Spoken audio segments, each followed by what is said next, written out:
Kia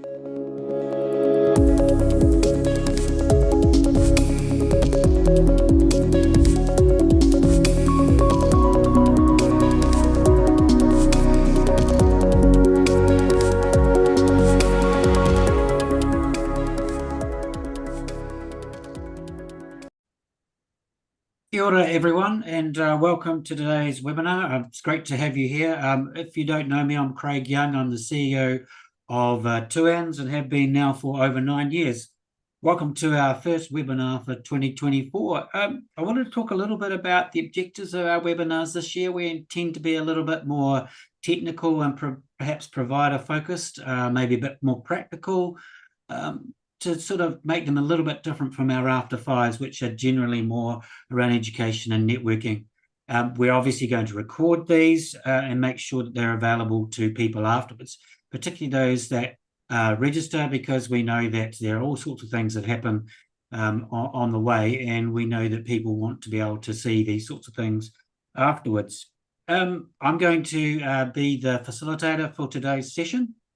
And basically what we're going to do is we'll hear from Mike and he will go through his presentation, and we will take questions at the end. So hopefully you've used Zoom before. You're easy to go to the Q&A button at the bottom, type in your question. I've made it open so that you can do anonymous questions if you want, if you don't want to put your name to the question, and you can vote questions up or down. If you see one that you like, you can push it up to the top, so that I can ask it at the end once we've done the presentation. I think we'll dive into it just while people, having your lunch or whatever while you're watching. Today's topic is from concept to capture, navigating real-world machine learning for image analysis. You can see already that we're getting a little bit more specific on the topics that we're covering in our webinars. I've got a great pleasure to be here today with Mike Milne. He's the founder of Kauricone. I've been talking to him for a good couple of years about the stuff that he's been doing, and so it's great to be able to get to a point where we can provide a platform and something for him to share. Kauricone is an IT provider. It's definitely driven by trying to do less with more. Very certainly looking at being a much more eco-friendly type solution-based organization. Mike and I have been chatting. Like me, he is a CA by profession, but both of us realized that IT and technology was way more interesting. But he's been running his own businesses since 1995, all in the IT space. So I'm really excited to hear from him today and about real-life applications of machine learning, which are achievable. Now, I'm going to be sharing some slides. So Mike will be talking and he'll tell me when to change those around. So Mike, over to you. Oh, great. Look, thank you, Craig, for inviting me today to speak to your Tuans users. Hopefully by the end of today's session, your users will have a deeper understanding of machine learning, a better understanding about how we at Kauricone go about delivering machine learning solutions, and whether there's an opportunity for your users to consider putting them into their own business or organization. Machine learning is a subset of artificial intelligence, which has been around for quite a very long time. Machine learning not quite so long, probably around about the early 2000s, it started to gather momentum. And since that time, businesses have been looking more closely to how they can deploy it in their own environments. How it works basically is that for us, it's gathering past information, starting with past information, and for us, that's all around about images. And it uses that past information to establish patterns and trends which would not otherwise necessarily be available to people, mainly because of the sheer volume of data and information. The machine can actually spot those trends and patterns. Once it's got those, then it can use that information to make predictions, and the predictions usually in the form of information that management or decision makers can use to improve their business or work on strategies that are going to help them. So we found that what we find is that people are deploying machine learning solutions still principally to save labour. to do tasks that other people don't want to do, or tasks that people cannot do, or it's just literally too expensive for customers for people in business to use people to do. As most of you will know, labour in New Zealand has got very expensive, and if businesses can find ways of defraying some of that, they can use technology to help. Machine learning is efficient because it's only really storing the data that is required. It's only storing data based on exceptions. And so it's not gathering all the data about everything. It's just gathering what it needs.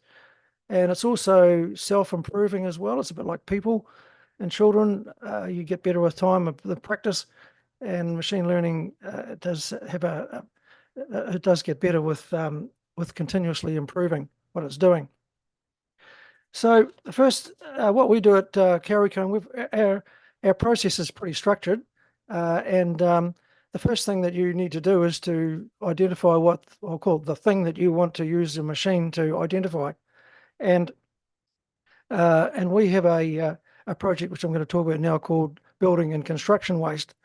Now, so the amount of building and construction waste that comes off sites is huge. It's about 4 tons for every new build, and so we've set out on a process of training and using machine learning to identify framing timber that comes off building sites.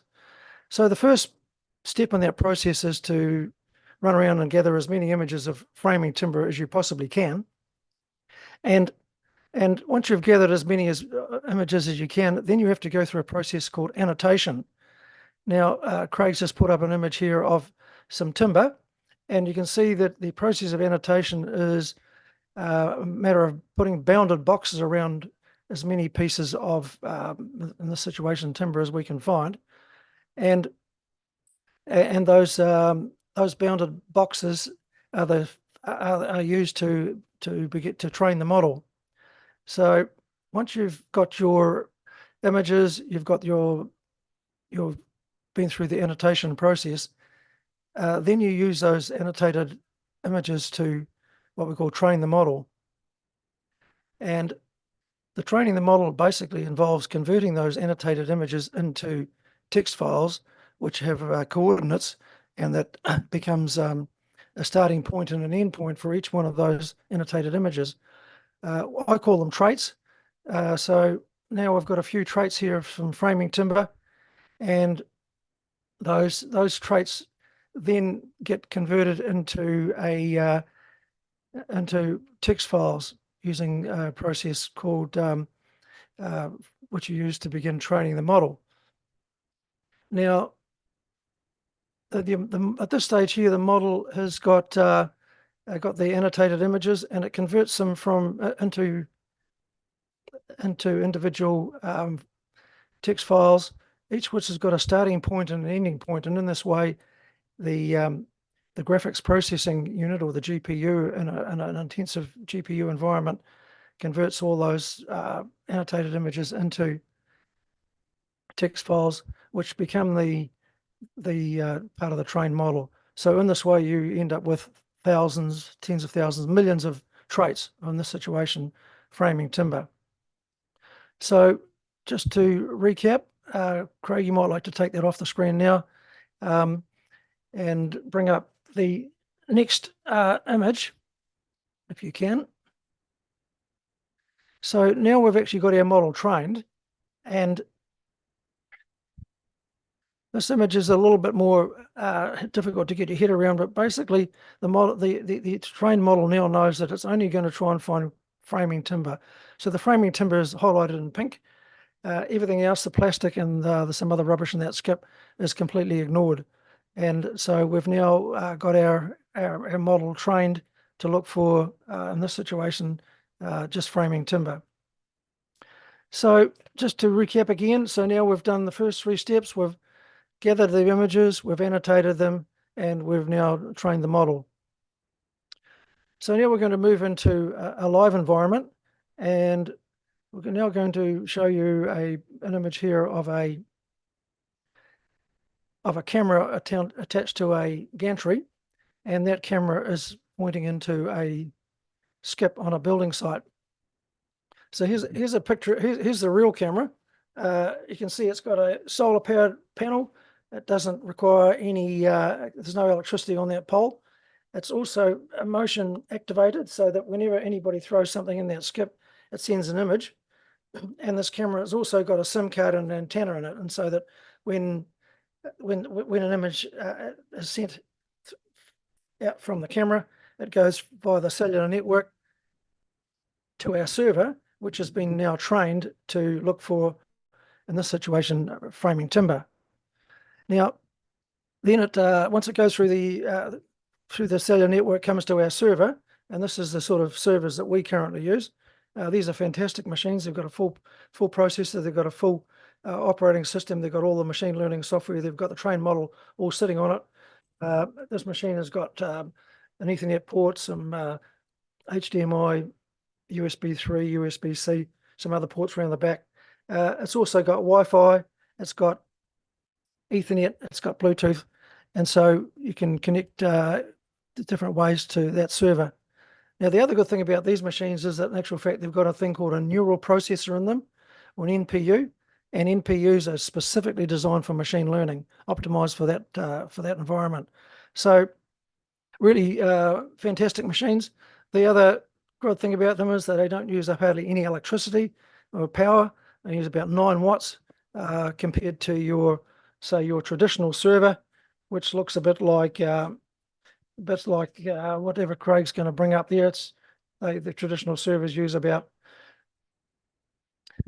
600 to 700 watts of power. They've got lots of spinning drives in them, and way too much electricity. And the other thing that I've always a bit hot on is the amount of wasted power in servers and data centers. Where only 5 to 15% of servers are used, and there's about 10 million servers that are actually sitting around on the internet or on data centers not actually doing anything. So now we've got our number of images. We've annotated them. We've trained the model. We've sent the images through the internet to our server, which is now processing the images. And now, Craig, I'll get you to flick through to probably two that one and that one there. Yep. And if you'll see there, here's a random skip. It's currently just looking for wood, framing timber, if you like. And so all the wood is actually highlighted in pink. It's ignored the cardboard, it ignores the sign, it ignores the plastic pipe, it ignores the packaging, ignores the insulation. So there at this point here, well, the developers or the builders or the constructors can then make a decision about what they're going to do with that timber. They can either recycle it, they can repurpose it, they can reuse it if they choose to. They might want to separate it at source, which would be quite a good thing to do. Put it into a different skip, and we can help with that as well, because we can use machine learning to avoid contamination, which is a problem when it comes to recycling.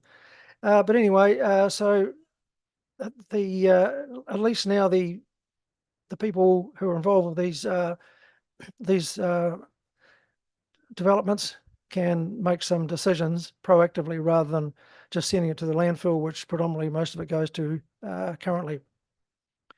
So our next example is what we call scooters in car parks.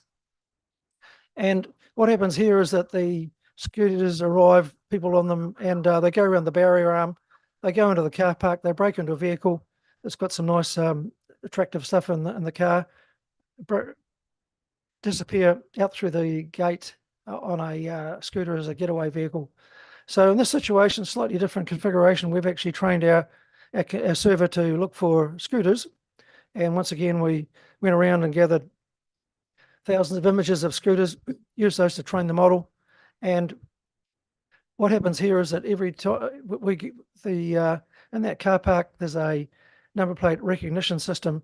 So we take an image from that camera every 1 second, and our server sitting next door in the server room connected via Ethernet, which is very fast.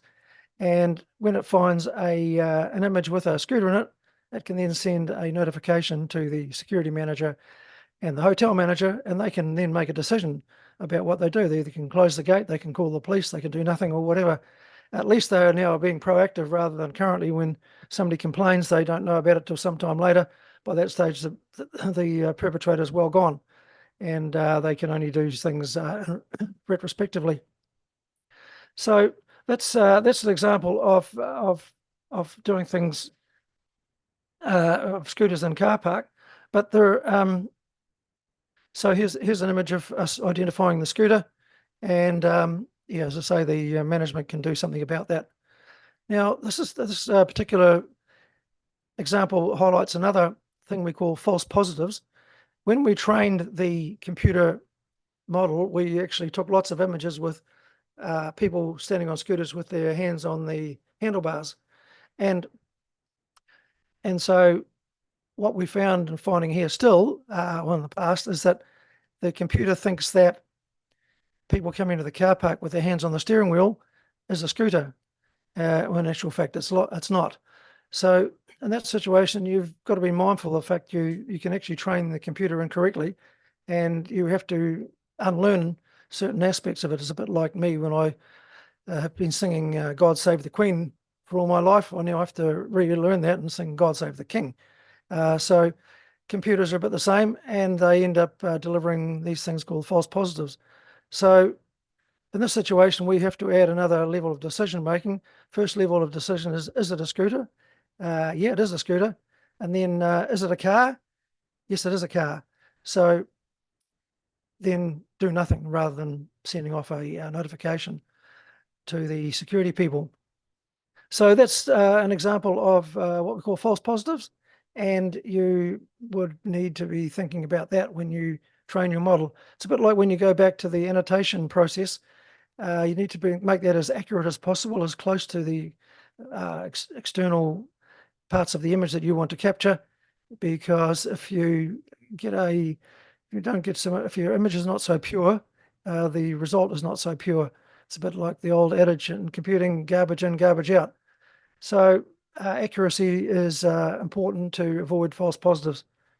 Now, the last example I'm going to just talk to you about is what we call rocks on roads. It's where backcountry New Zealand, where there's known landslips. We have a camera pointing down the street, pointing down the road. There's no power there, so we have to have a solar panel. We have a solar-powered camera, and our server that we've talked about before is only drawing 1 watt of power. We've stripped away all the GUI, and it's just sitting there lying dormant. And every 5 minutes, it comes alive and takes an image of that particular stretch of road, and it's been trained to look for rocks. And if it finds the rocks on the road, it can just send a blip over a low frequency network to the maintenance crew, and they can go and take the rocks off the road. Rather than currently what has to happen, of course, they have to go on a circuit, going around all those places regularly and doing mundane labor intensive jobs, which can be now superseded with technology solutions. So there we go. There is pretty much everything that I wanted to talk about today. Hopefully your users might have gathered some ideas, Craig, about what they may or may not be able to do. This is my contact details, so you can ring me on the phone. I like talking to people on the phone, so it's not really fashionable these days, but you can do that if you like, or send me an email, or scan our that QR code, and that'll take you straight to the machine learning solutions on our website. So with that, I will now sign off and pass back to you, Craig. And once again, thank you very much for the invitation. Thanks, Mike. Really appreciate the conversation. We don't have any questions in the chat yet, but if anyone wants to put something in and ask Mike, then please do. I'll ask you a quick question. The little server that you have, is that designed by you guys, or is that available on the open market? No, it's pretty much available on the local market. We have heavily modified what they call the kernel, and added quite a bit more software to it to optimize it for machine learning. But the hardware is as I said, it's an NPU, neural processing unit, and it's really ideal for this sort of solution. And what's the cost of one of those? $1,250. Okay. Yep. And the camera? Cameras are pretty reasonable, anywhere between sort of $200 to $300, depending on the resolution you're looking for. But yeah, somewhere in that range. Okay. And you're just buying these on the open market? Yes. Yeah. So what got you into this space, given that, you've been in the IT space for a while, but why get into machine learning? Well, it probably evolved from, we originally bought in these servers because we thought they'd be really good in data centers and the like, because mainly because of the power and that type of thing. And pretty quickly we realized that the NPU in them was not being utilized by people, and that they would be ideal for using machine learning. So we headed off down that track and started putting together the software you need to make it all work. There's quite a few moving parts in the software. There's probably eight individual pieces of software you need, including what they call a CNN network, and the machine learning software and everything else that goes with that. Python you need. So yeah, so over time we've configured it all correctly to work, and now we've sort of got the whole solution, including the hardware and the software. So it can be in the cloud, it can be out of the cloud. We're sort of more on-prem type arrangements here, but having that server anywhere you like, you can sit under the desk or sitting in a data center or whatever. Okay. And just that software, are you using open source software or is it proprietary? Yeah, it's primarily nearly completely open source software. Okay. And last question here is, what are you looking at next? What's next development for you in this space? Yeah, well, we're looking to, first of all, back to their building and construction waste, we need to build another 8 different types of models for all the other various types of building and waste, like we're talking about packaging, steel, plasterboard, plastic pipe, all those sort of things. They take there's a lot of effort required to do all that. But I think by the time that we'll have a comprehensive solution. And currently we're out talking to other customers about how we can deploy these car park solutions, building and construction waste, safety, those sorts of solutions, building manufacture as well. There's a lot can be done in that space with people are producing widgets, all are exactly the same. You can use imaging to guarantee the accuracy of the things that are coming off production lines, which currently often just managed by people who are just sitting there counting widgets as they come off a line. So once again, using the technology to improve productivity. Okay. I have no other questions, and there's none on the question answers. I'll just share Mike's contact details again. And so if anyone wants to get in touch with him, they can. And I'll leave that there for a minute just so people can get a record of that. As we said, this recording will be available on our YouTube channel and through our website. And so I just want to thank Mike for taking the time to prep for this, to talk us through some of those live examples. It's been great to hear those, Mike. And hopefully the people that have listened to this and then view it later will pick up some ideas and thoughts about what they can do with this type of technology. So thank you, Mike. Thank you, Craig. Very appreciated. And thanks for the invitation. Really enjoyable. Thank you. Well, much appreciated, everyone. And we'll see you again next time, where the next webinar will be around early April, I think. And then we're into an AI series. Okay, so mā te wā. Thank you.